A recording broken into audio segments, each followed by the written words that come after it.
Hi, this is doctor Revathi. இன்றைக்கி நம்ம என்ன டாபிக் பார்க்க போகிறோம் அப்படின்னு பார்த்தீங்கன்னா, டாண்ட்ரஃபா இல்லை சொரியாசிஸா? தலையில் வந்து பொடுகு மாதிரி இருக்கு இல்லையா, அது பொடுகு தானா இல்லை அதுவே வந்து சொரியாசிஸ்க்கான அறிகுறியா? இதை எப்படி கண்டுபிடிக்கலான்னு பார்த்தீங்கன்னா, டாண்ட்ரஃப் வந்து ஒரு ஃபங்கல் இன்ஃபெக்ஷனால் வரக்கூடியது. அது மட்டும் இல்லாமல் அது வந்து இச்சிங் இருக்கும்.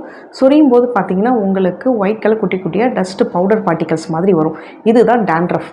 இதே சொரியாசிஸ்ன்னு வரும்போது அது ஒரு ஆட்டோஇம்யூன் டிஸார்டர்.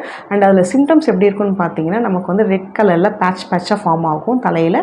அண்டு தலையை தாண்டியுமே இந்த ஹேர் லைன் இருக்குல்ல, இதை தாண்டியுமே வந்து நமக்கு கீழே எல்லாமே ரெட் கலர் பேட்சாக தெரியும். அதை விட மெயின் சிம்டம்ஸ் என்னென்னு பார்த்தீங்கன்னா, fishy scale, silvery fishy scale சொல்லுவாங்க. அதுதான் அதோட மெயின் சிம்டம். அதாவது மீன் செதில் மாதிரி நமக்கு சொரிஞ்சோன்னா கொட்ட ஆரம்பிக்கும். இந்த டாண்ட்ரஃபில் ஒயிட் கலரில் குட்டி குட்டியாக டஸ்ட் பார்ட்டிக்கல் மாதிரி இருக்கும், பவுடர் மாதிரி. இதே வந்து சொரியாசிஸில் பார்த்தீங்கன்னா உங்களுக்கு தலையில் வந்து மீன் செதில் மாதிரி கொட்ட ஆரம்பிக்கும். இது ரெண்டு தான் ஐடென்டிஃபிகேஷன் சிம்டம்ஸே.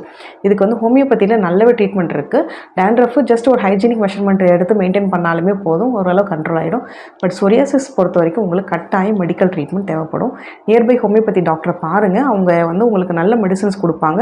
ஸ்லோவாக ப்ராக்ரஸ் ஆகும், பட் நல்லாவே சேஞ்சஸ் இருக்குது. சொரியாசிஸ் கேஸ் நம்ம நிறைய நாங்கள் ட்ரீட் பண்ணிக்கிட்டு இருக்கோம். நல்லாவே சேஞ்சஸ் இருக்குது. ஸோ நியர்பை டாக்டரை பார்த்தீங்கன்னா உங்களுக்கு நல்ல மெடிசன் கொடுப்பாங்க.